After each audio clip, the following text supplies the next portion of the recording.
Bismillah, walhamdulillah, wassalatu wassalamu ala Sayyidina Rasulillah sallallahu alayhi wasallam. So, alhamdulillah, today is our fifth class, I believe, for an introduction into the sciences of Hadith.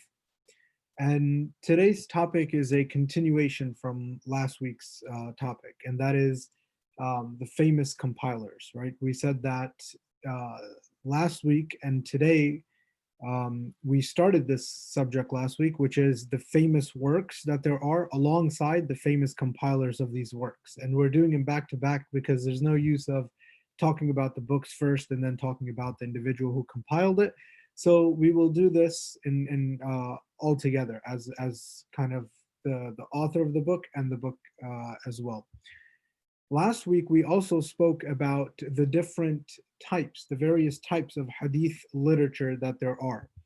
And what I want to do for the revision part, the chat box is open, so you can answer these questions in the chat box. But basically, let's start with a musnad. Whoever wants to answer this, they can answer this. You can send it to everybody or privately. What is a musnad? We're not going to go through all of the different types of hadith literature, but let's look at some of the more famous ones that we said let's try to memorize and become accustomed to. So what is a musnad, if anybody wants to answer that one?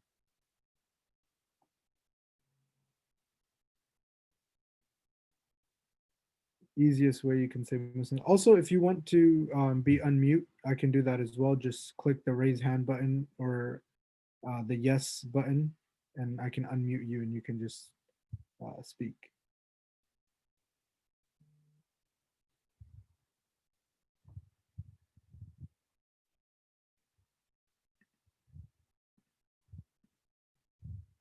Okay, I don't have any answers coming in yet. I don't know if people are still typing. What is a musnad? If anybody knows.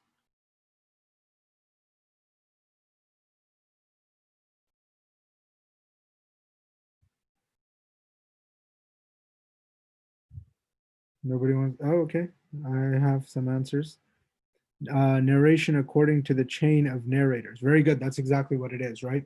So last week we began with this idea of the different types of literature works. So the hadith works that we have, they're all a certain type of book. And we did the most famous types of books that there are. One of them that we said let's try to be accustomed to, let's try to be familiar with, is the musnad.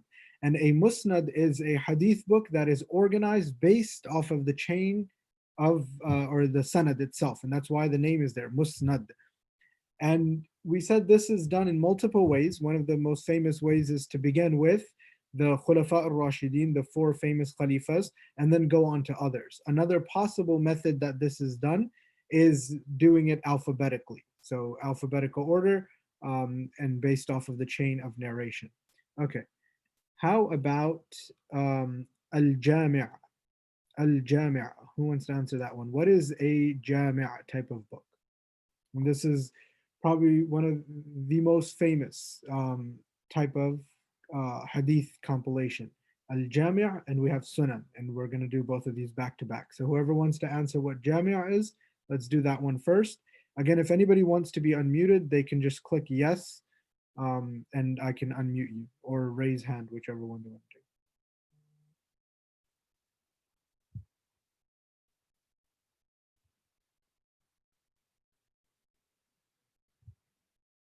Okay, I'll give it a couple more seconds.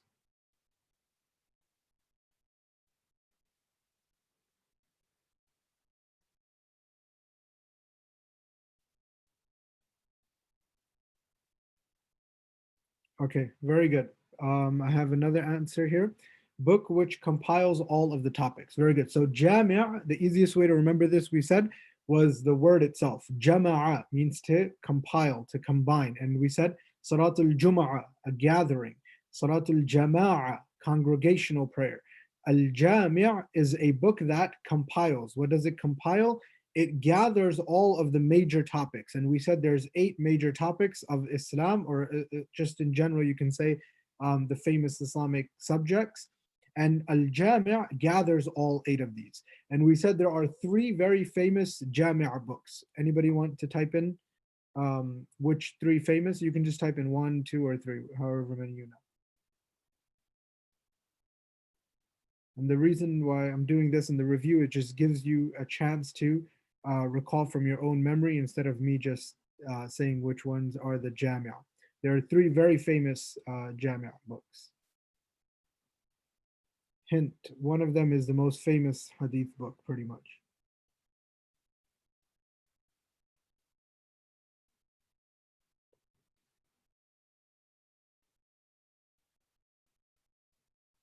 Again, if you want to be unmuted, just raise your hand or press yes, and I can unmute you as well.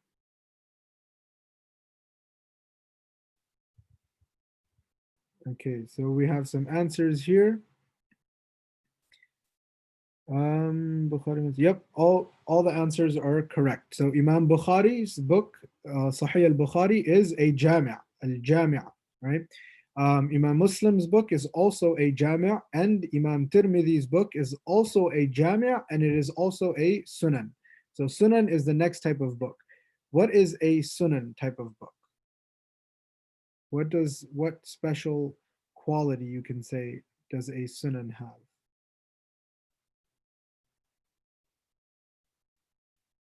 And again, even if you're not typing the answers, it's good if you say them out loud. If you're with people, challenge everybody that's around you to see if you know what is a sunan. What does a sunan do? How does it categorize its topics?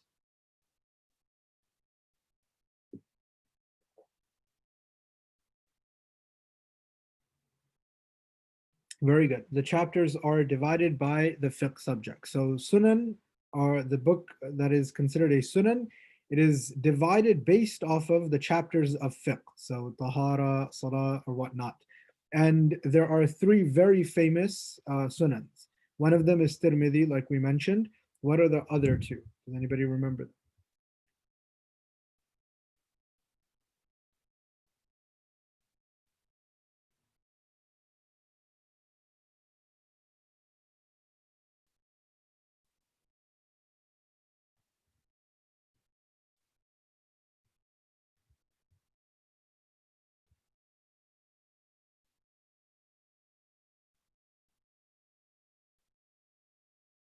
Anybody want to go for the other 2 sunans?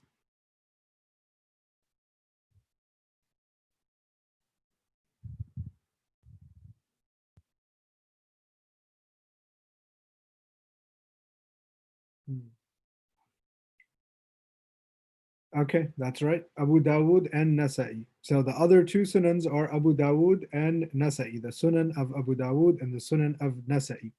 Now, ideally, these names that we're mentioning, we're only mentioning the very famous names of hadith books. And like I said, the reason behind that is to become familiar with them. So you should be able to identify these books and know that they are some of the most famous books that there are out there for hadith. Okay, the last type that I asked you guys to memorize was a sharh. What is a sharh?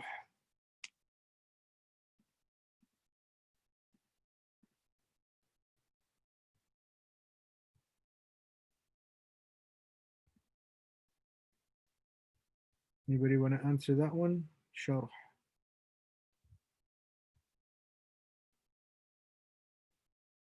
Okay, very good. Book that gives an explanation of a hadith book. So what a sharh does, sharh literally means explanation. And what it does is it takes an original work and it explains it. And this is, like we mentioned before, for 2 purposes. Number 1, it allows a scholar to elaborate on the hadith that are mentioned within and explain it and break it down. And number 2, it helps students that are trying to study hadith, or even researchers, look at that hadith and understand what a word might mean, what implications this hadith has, what fiqh rulings can we extract from this hadith, and various other aspects of the hadith. So that is a sharh. And these are pretty much the most famous types of books that you'll come across, and the most famous categories of books that you'll come across as well.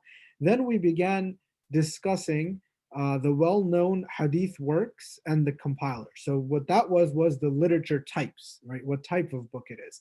There was one question actually that we ended with, that somebody asked at the very end, and we ended the class, so we didn't get to answer it. I answered it for that person privately, but I thought it would be beneficial to bring it up during class. And that is, if a hadith is in a certain type of work, so if somebody gathers a hadith in a sunan book, can it also be found in a jami' book? And the answer to that is yes. So just because a hadith is in one particular book or one type of book does not mean that it's kind of limited to that book. It can also be found in other books. And most times you'll find hadiths repeating in all of these books. So you'll find them, somebody might gather it in a jami' and put it under one of the 8 major categories. Another person might put it in a sunan and put it under a bab of fiqh, a category of fiqh. So these hadith, you'll find them all around. It's not that it's limited to one book or anything of that sort. So when we began talking about the well-known hadith works and their compilers, we said we will do 8 works and 8 authors. And these are the most famous 8 books that you'll come across. This is a very important kind of disclaimer, you can say. That is that these books are not by default the best hadith books or anything. So I don't want you to think just because these are the most famous ones, it automatically means that these are the most correct, that these are the only hadith books that are worth looking into, that these are the only trustworthy hadith books, that these are the only hadith books that contain sahih hadith or anything of that sort, right? These are just famous works. They just happen to become famous in comparison to other works that are out there. It doesn't mean by default, like I said, all of those other things that apply. So just because these works, the Siha Sitta, the 6 famous works, just because they're the six famous works does not mean that they're the 6 best works. Put it that way. And it does not mean that they're exclusively sahih and everything else is not sahih. So if you see a quotation from another book, right, that hadith could be stronger than one of these that are present in one of these books that we're doing. We're just familiarizing ourselves with these books because they're the most commonly quoted works, they're the most commonly used books, and they're the most commonly taught books as well. So that's why we're getting used to these books. When you start delving into hadith and even into fiqh, you expand and you start using all of these other books of hadith that are out there that are also very popular, but just not amongst the average person, right? They're very popular amongst researchers or students of knowledge or people who are studying hadith or anything of that field. So coming back to this, that just because we're focusing on these 8 and we're going to go through these 8 does not mean that they're limited to these 8. We did 2 of these books and their authors last class, and that was Imam Malik and the Muwatta of Imam Malik. And the second book that we did was the Musnad of Imam Ahmad, right? So this book, automatically when we say Musnad, we should know it's organized by the sanad or by the isnad, the chain of narrations. And Imam Ahmad, the author of the book. And we said both Imam Malik and Imam Ahmad were founders of the schools of fiqh, the Maliki school and the Hanbali school, and they are both muhaddithin. They are both scholars of hadith at the same time. Today we will be looking at 6 other authors, and these 6 authors are known, or their books are known as the Siha as-Sitta, or Siha as-Sitta means the 6 correct ones, or the 6 Sahih books. Now, not necessarily every book in there, every hadith in there is Sahih, right? So Imam Ibn Majah's book, Tirmidhi, all of these books contain hadith that are classified as weak as well. But this is the nickname for these 6 books. It is also known as the Kutub as-Sitta, which is probably a better word to use, Kutub as-Sitta, which means the 6 books. Now again, like I mentioned, disclaimer, very important. It does not mean that these are the 6 best books that are out there. It just happens to be that this became the nickname. And you'll see this phrase being used as a quotation. So if a hadith is present in all 6 of these books, it will sometimes say that Kutub as-Sitta, the 6 books. And sometimes it refers to that is present in one of those 6 books. So you know that it's referring to that. And many times scholars began using it in that way as well, that they would just quote and as if it's one book, because we know the 6 famous works. Okay. So let's begin one by one with the biography, or a very basic biography of each one of these authors, and then we will look at a map and see where they're from. And that's probably going to be a very interesting aspect of this class, because we'll get to see on a map how far these people were apart and which part of the world that they were from.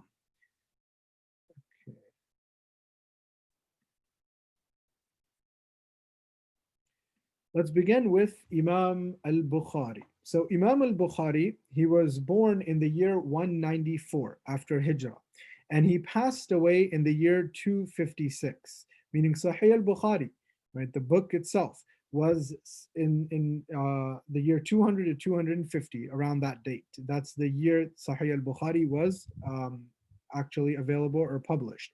So there's 200 years you're looking at between the Prophet, or between Hijrah, right, and Sahih al-Bukhari. And this is why we did a history of the hadith that came before, that there were books before this. Imam Malik's Muwatta was before this.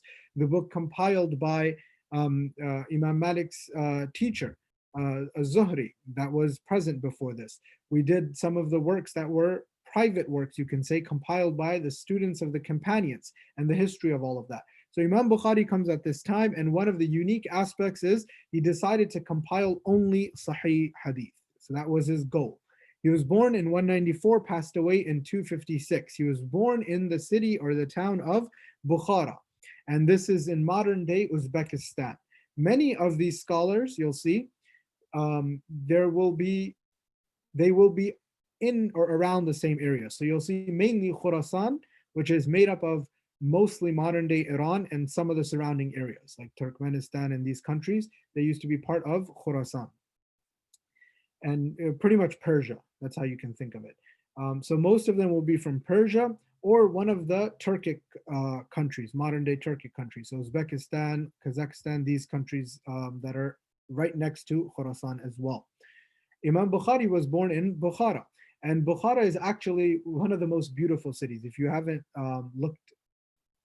seen any masjids or pictures of Bukhara, definitely right after this class, Google Bukhara and you'll be amazed. It's absolutely stunning.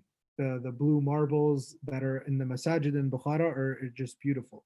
And at one point that served as one of the major cities of Islamic studies and of Islamic culture and civilization as well. So Imam Bukhari was born there in Bukhara. And Imam Bukhari began his studies very early, at an early age. One of the common themes you'll see throughout these hadith scholars, as we're going through them one by one, is number one, they began at an early age. So they started studying early. Number two, a very common theme that you'll see is that they started to travel to different lands to gather hadith. So it wasn't how knowledge is available to us, nowhere near that, with a simple Google, you can pull up almost any hadith book that you want, even though there's a lot of work still to be uploaded or whatnot. But at that time, you would have to travel. And number three, you'll notice that they all had very strong memories, and in many cases, photographic memories. So these are three qualities that you'll see throughout. It's not just limited to Imam Bukhari, you'll see it in Imam Muslim, Tirmidhi, so on and so forth, that they start early, they have very strong memories, and that they travel to gather all of these hadith that they're gathering. So Imam Bukhari, he finished his initial studies at the age of 11, and within about 6 years, right, he gathered as much information and knowledge and education that he could in his city, right, of Bukhara, and the scholars of Bukhara. So he had to travel outside after that.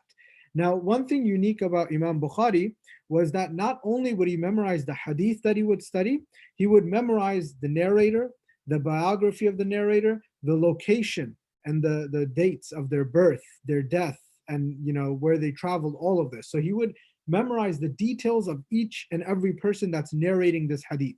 So let's say a chain had 5 people, 6 people, 10 people, whatever it may be in that chain. Imam Bukhari would memorize each and every single person, their biography, where they were born, where they passed away, the dates, and all of that.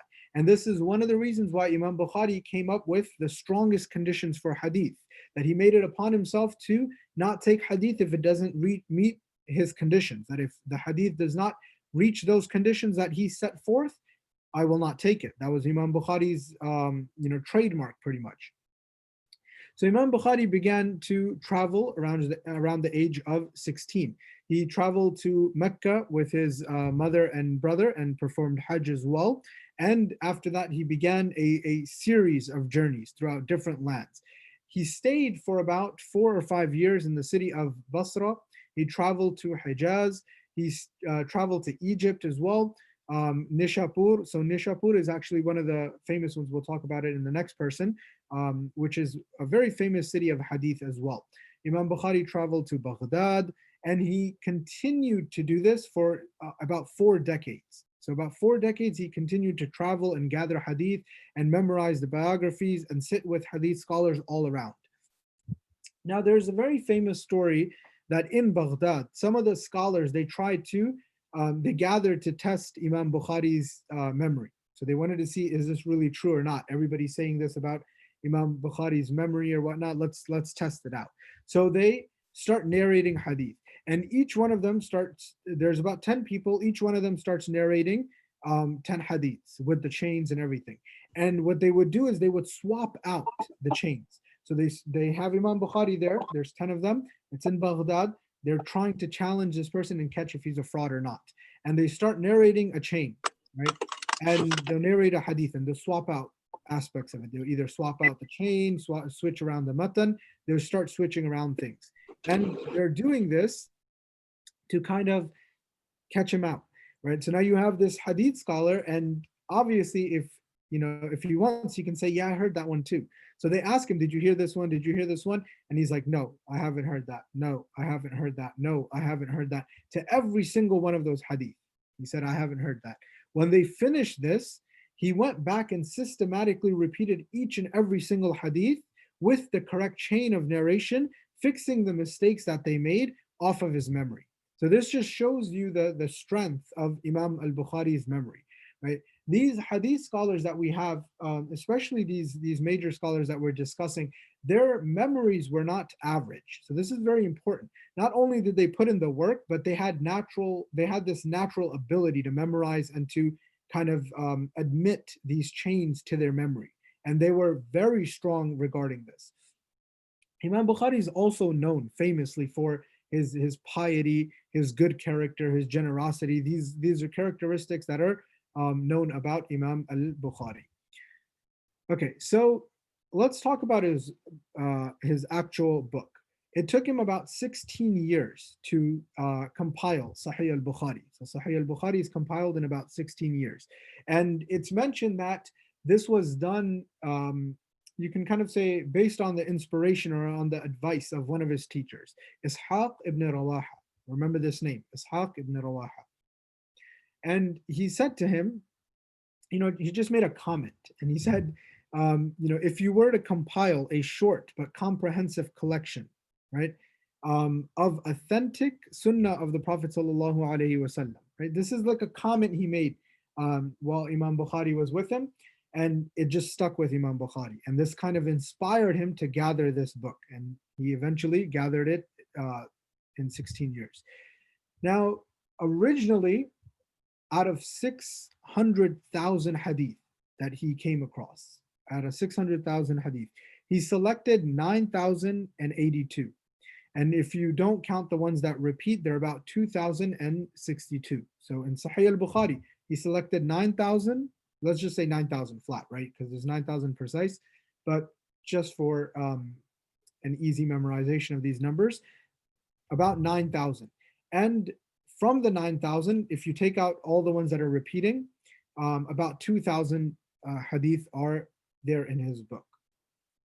Now, one thing that's mentioned, that Imam Bukhari, every time he would add a hadith to the book, he would pray 2 rak'ahs nafil, right? He would pray 2 rak'ahs nafil. And this is just an interesting point that I wanted to mention on the side, because many times you have, people with these ideas that if you do anything that the Prophet ﷺ didn't do, it's bid'ah, right? But we see these famous scholars that have certain actions, that do certain things out of their own habit, or out of something that they kind of want to do. So this goes back to the discussion on bid'ah. Like, this class is not about bid'ah, but I wanted to point this out, that Imam Bukhari used to do this, and this is obviously not from the sunnah, not from the companions or anything, that whenever you write down a hadith, pray 2 rakahs or anything of that sort. It was just a personal habit of Imam al-Bukhari. And generally, personal habits, like you're praying 2 rakahs sunnah. Let's say a person comes back from work at 5 o'clock, and they say, you know what, every day when I come back at 5 o'clock, I will pray 2 rakahs. Right? These type of personal habits, they're not bid'ah, as long as you know that it's not sunnah. You understand that what you're doing is not sunnah. And number two, they have a grounding in the sunnah. They have a grounding in the sharia, meaning they have an original source from the sharia. So praying 2 rakahs is valid. It's allowed to pray 2 rakahs anytime except for those periods, obviously when the sun is rising, those times that are haram. It's allowed for you to pray 2 rakahs. So if you make a personal habit of praying at a certain time, knowing that it's not sunnah, it's perfectly fine, and it does not classify as bid'ah or anything of that sort, as long as it meets those conditions that you acknowledge and you know that it's not a sunnah thing that you're doing, but rather a general nafil, right? You're allowed to do it. And number two, that it has a grounding in the sharia. So if I were to tell you, let's go stand in the sun for 3 hours, that doesn't have a foundation. So that's classified as bid'ah. But something that has a foundation, but you make a personal habit out of it, like praying 2 rakahs when you get back from work, praying 2 rakahs nafil before you go to work, or anything of that sort, as a personal habit, it is not considered bid'ah. So Imam al-Bukhari used to do this. Every time he would add a hadith to his book, he would pray 2 rakahs nafil. Okay. The book itself is divided into 96 books, or you can, they're called kitab this, book of this, book of that. And then within that, there's 3,450 chapters. And each chapter is usually given a title and a description. Now, one of the interesting aspects of Imam Bukhari's book is that Imam Bukhari, he was mainly a muhaddith, but he was also a scholar of fiqh. So he also studied fiqh, and he has fiqh opinions. And these are known as the fiqh opinions of Imam al-Bukhari. Some scholars consider him a mujtahid as well, meaning he's to the level where he can deduce and deduct Islamic rulings from original sources, like Imam Abu Hanifa, Imam Shafi'i, Imam Malik, Imam Ahmad. These are mujtahids. These are scholars or founders of the four famous madhahib. A mujtahid is basically somebody who has a madhab, right? Now, obviously, there's no madhab called the madhab Bukhari or anything of that sort, but Imam al-Bukhari was able to do that according to some scholars. And Imam Bukhari has some of his fiqh present in his book. So in Sahih al-Bukhari, he'll have fiqh rulings that are present there, and he'll give his opinion on certain things. He'll bring in some actions of the companions or whatnot as well. So this is one of the unique aspects of Imam Bukhari's work as well. Okay, so let's move to Sahih Muslim, Imam Muslim's work. Imam Muslim's work is pretty much the second most famous work out of these books that we're doing. Imam Bukhari's is the first most famous, hands down. Now, what's important, actually, I'll mention it here, even though I was going to mention it towards the end, to understand that just because a hadith is sahih, right, whether it's in Bukhari or any other book, just because the hadith is sahih, in terms of, remember we said hadith has two parts, right? You should be able to say them out loud. Every single hadith has two parts. The first part is the sanad, right? The isnad, the chain. The second part is the matan, the text. So just because a hadith is sahih, according to the sanad, the chain is good, put a check mark. The matan, from the outward appearance, is good, we put a check mark. Does not mean that hadith is applicable. Does not mean that hadith is applicable. Meaning, just because a hadith is categorized, categorically meaning, it is sahih, it does not mean it's applicable. There's another aspect, the second step of the process when it comes to fiqh, when it comes to applicability, which is it has to go through another filtration process. You can pretty much kind of phrase it in that way. And that is the batin, the hidden aspects of the hadith. So does it contradict something else or whatnot? And we will actually do a full day focused on some of the conditions that are present amongst the scholars of fiqh, and that's, I think, labeled on the syllabus as hadith or hadith in fiqh or something of that sort. However, on that day we will look at the aspects of how hadith is taken and then either used in fiqh or not used in fiqh. So this is a key aspect or key principle or key rule to remember.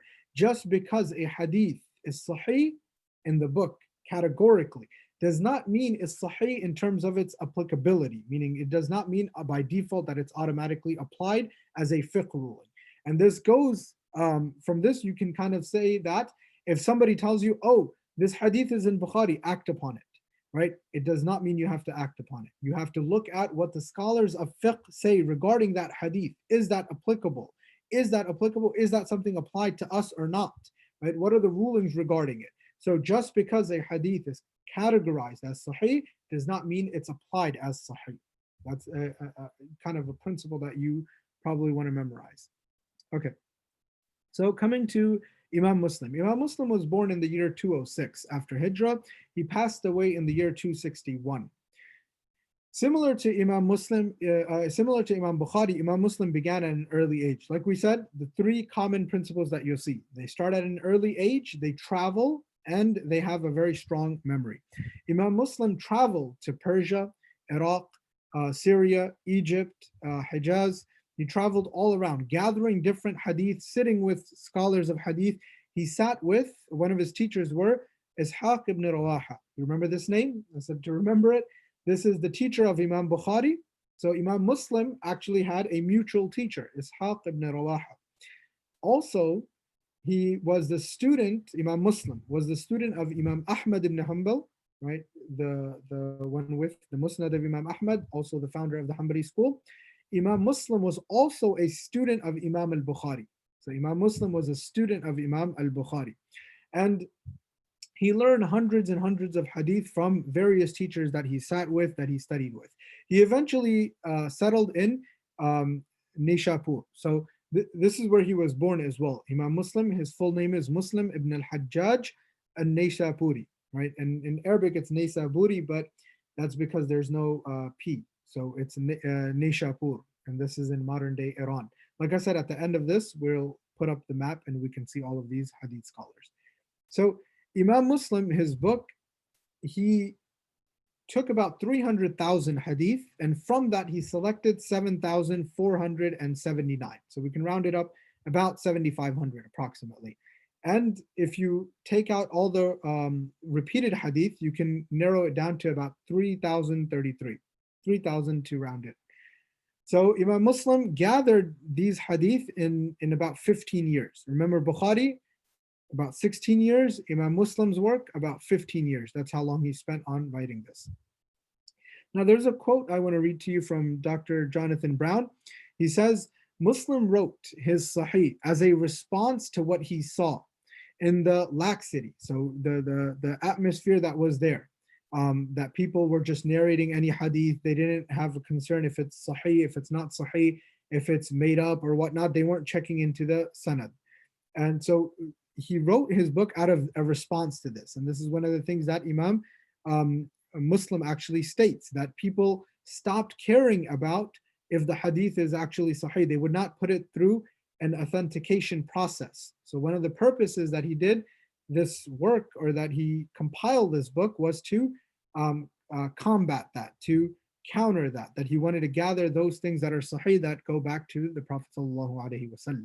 So that's the work of Imam Muslim. That's 2 out of the 6 that we're doing. The next one is Imam at-Tirmidhi. Imam Tirmidhi, his name is Abu Isa Muhammad ibn al-Isa at-Tirmidhi. He was born 209 after Hijrah, passed away 279. Now notice all of these years are very similar. So these authors, they're all around the same time frame. He traveled, like we mentioned, he traveled throughout the Muslim lands, and he's been to or he studied in Iraq, Persia, Khurasan. He was the student of Imam al-Bukhari, Imam Muslim, Imam Abu Dawud. Right, so all of these names that I just mentioned, they're all going to be authors of these 6 major works that we're doing.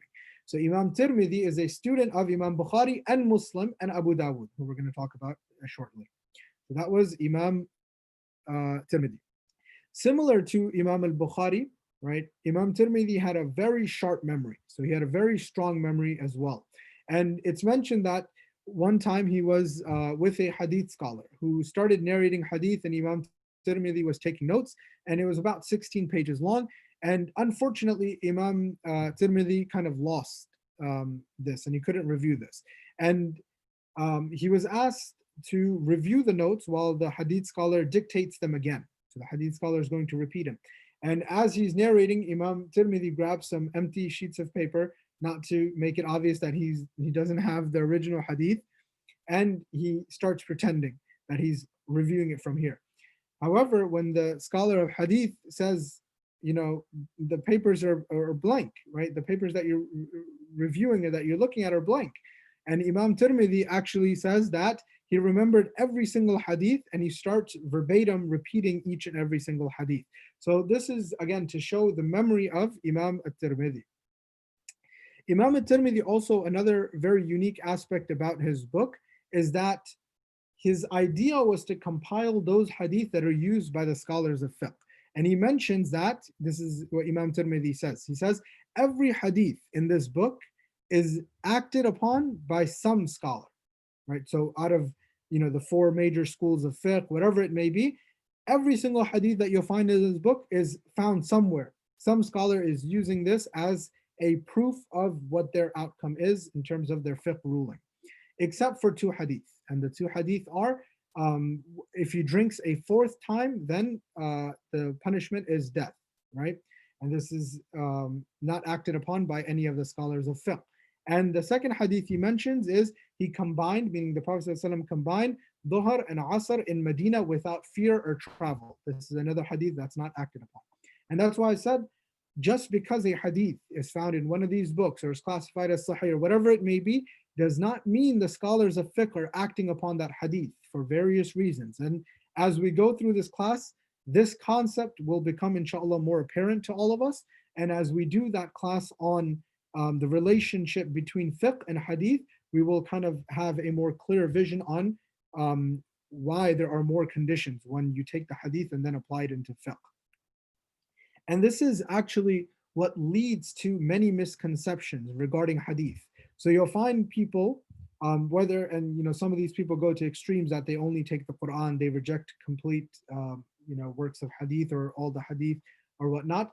And they base it off of the fact that, oh, look, in Bukhari or in Muslim or in this, you find these hadith, how can somebody act upon this? Just because the hadith is gathered as sahih does not mean it's acted upon. And that's key. There are other reasons it can fail the test of fiqh. And like I said, inshallah, we'll become accustomed to this. Okay. So Imam at-Tirmidhi, as we're talking about, he categorized his book as a sunnah. So it's chaptered in terms of the way that the sunnah are by the fiqh topics. And then after that, he has the topics that are amongst the Jami'ah topics, the 8 major categories of Islamic topics that there are. And Imam Tirmidhi has about 3,956 hadith in this book.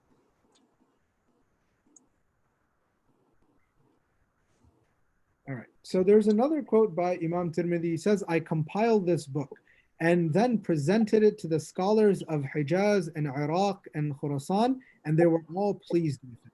And this is one of the things that Imam Tirmidhi's book was accepted soon as he kind of released it. The people, the scholars around him, they all accepted this.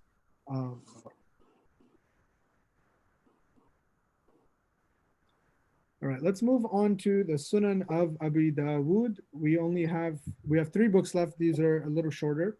So this Imam Abu Dawood, his name was Abu Dawood Sulaiman ibn al-Ash'ath Ash-Sajistani, right, from Sajistan. And again, we're going to put the map up. And this is another place in Khurasan along the borders of Afghanistan, I believe, as we'll see when the map comes up. He was born in the year 202, and he passed away in the year 275. He was born in Sajistan and he passed away in Basra. And he's buried next to the great scholar Sufyan al-Thawri rahimahullah. Again, Imam Abu Dawud began at a very early age. He traveled all around. So he traveled to Hijaz, to Egypt, to Basra, to Kufa, to Baghdad, to Damascus, to Khurasan, to all of these different lands, collecting and sitting with hadith scholars, collecting hadith and sitting with hadith scholars. It's also known about him that he had a photographic memory. So like we said, that many of these scholars, not only did they have a strong memory, but also a photographic memory. They can remember everything. And Imam Shafi'i is actually one of them as well that has a photographic memory. Again, Imam Shafi'i is not our discussion, but he's known for this type of memory. Imam Shafi'i's memory is very sharp as well. Imam Abu Dawud's Sunan, because his work is classified as a Sunan, is the first to be produced in this genre. So the genre of Sunan, where you divide these as chapters of fiqh, is the first work. And he out of 500,000 hadith, he collected 5,274, so rounded to 5,000, and 4,800 without any repetition. There's actually a statement of Imam Abu Dawud that I want to share. And this is a course that I taught as well. It's a 3-week course that we did based off of this statement. He says that I have written 500,000 hadith. So I have, of the Prophet sallallahu alaihi wasallam.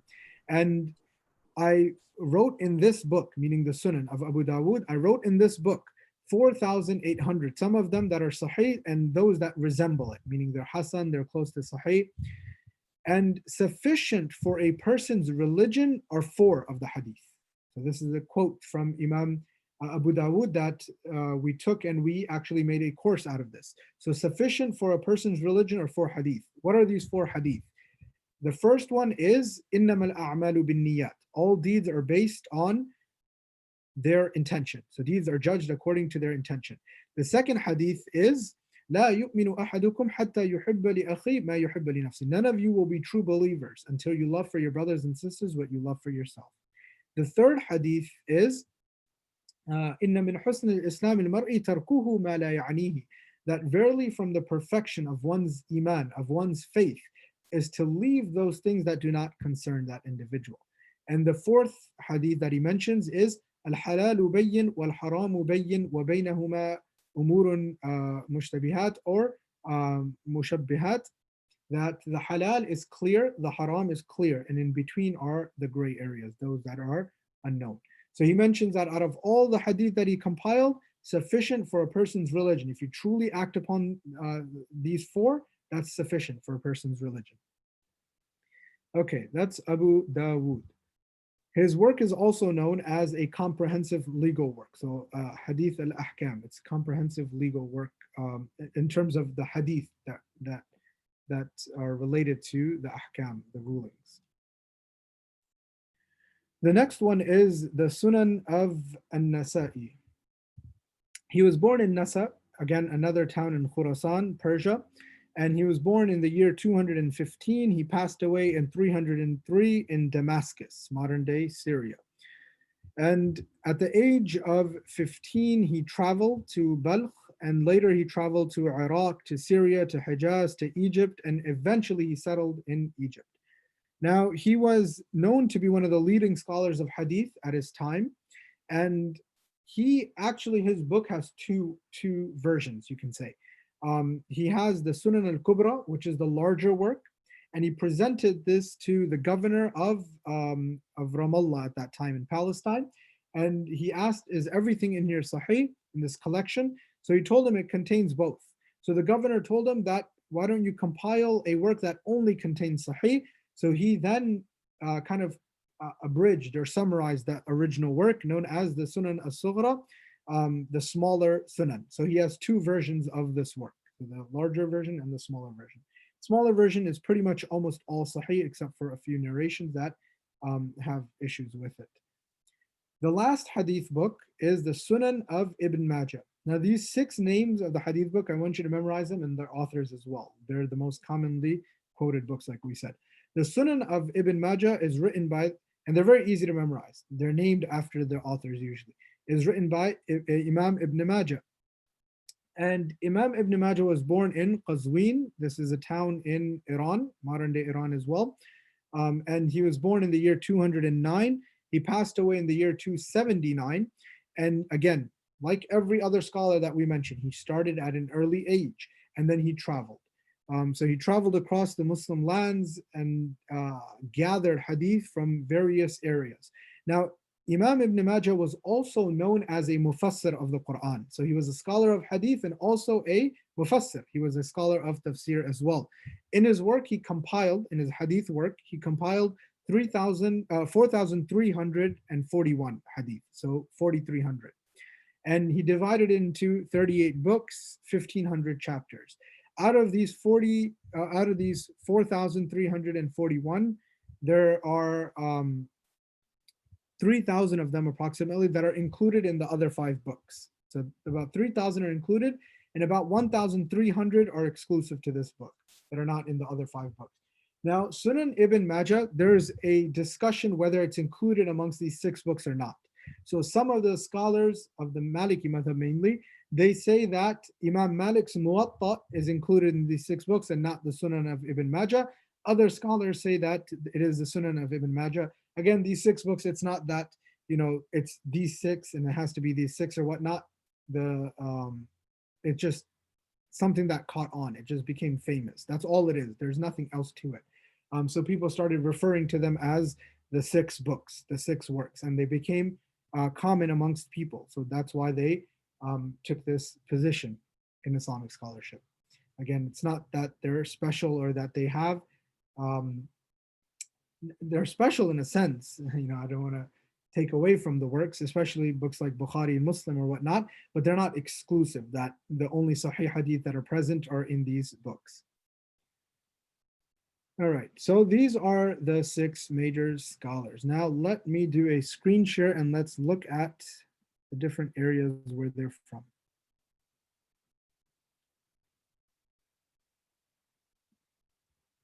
This map is provided by Feed. It's not a map that I made. That's why I didn't take off Feed from the bottom of it. It's not the right thing to do. Steal somebody else's work. Bismillah, let's look at. So I don't know if the colors are showing on your screen, but on my screen, there's 2 different shades of orange. One is like a lighter orange, one is a darker orange. The lighter orange are the Imams of fiqh, and that's not our discussion really. Actually, I guess Imam Malik, Imam Ahmad we talked about. So let's look at Imam Malik. Imam Malik was born in Medina, right? And we said Imam Malik pretty much never left Medina except for Hajj. And Imam Malik was known as the Imam of Medina. So this is Imam Malik, the Muwatta of Imam Malik. Hopefully my mouse is kind of showing. So he's from Medina, modern day Saudi Arabia. Imam Ahmad's from Baghdad, Iraq, right? Imam Abu Hanifa is from Kufa, Iraq. Imam Ash-Shafi'i was born in Gaza, Palestine, in Gaza, modern day. And eventually he moved to Egypt. Okay, let's look at these 6. These are the ones that we discussed today. Start with Imam Bukhari. So modern day Uzbekistan. That's where Imam Bukhari is from, Bukhara. Imam Muslim is from Nishapur, or in Arabic, Naysabur. Again, it's Nishapur because there's no P in Arabic. Modern day Iran. All of these borders, they're contemporary borders, so you can kind of imagine these lands were just open areas, with this area being known as Khurasan. So Khurasan is where Imam Muslim was born. Imam Ibn Majah, Qazwin, Iran. Qazwin it still is a place for Islamic scholarship. Nowadays, it's a place for Shia scholarship. One of the most famous Shia centers, the equivalent of the Sunni Al-Azhar, is in Qazwin, I believe. It's called Qum, and that's the main Shia center for knowledge. And they have in Iraq as well, actually. Imam An-Nasa'i was born in Nasa, modern day Turkmenistan. It's on the border of Iran and Turkmenistan. Again, this area was known as Khurasan. So these modern day lines, they separate these countries now, but it was known as Khurasan. Imam Abu Dawood, again, Iran, modern day Iran, Afghanistan, this border, and even Pakistan, just at the tip right there. I don't know what area of Pakistan that is, but that corner. Imam Tirmidhi was born in modern day Uzbekistan as well. So as you can see, most of these scholars, they were from either the Turkic areas or Khorasan in general, and that's modern day Iran. Now, a question might come to your mind, and that is, I'll send this chart, by the way, in the group, so you can screenshot it, but I'll also send it, inshallah. Let's exit out of the screen share. Okay.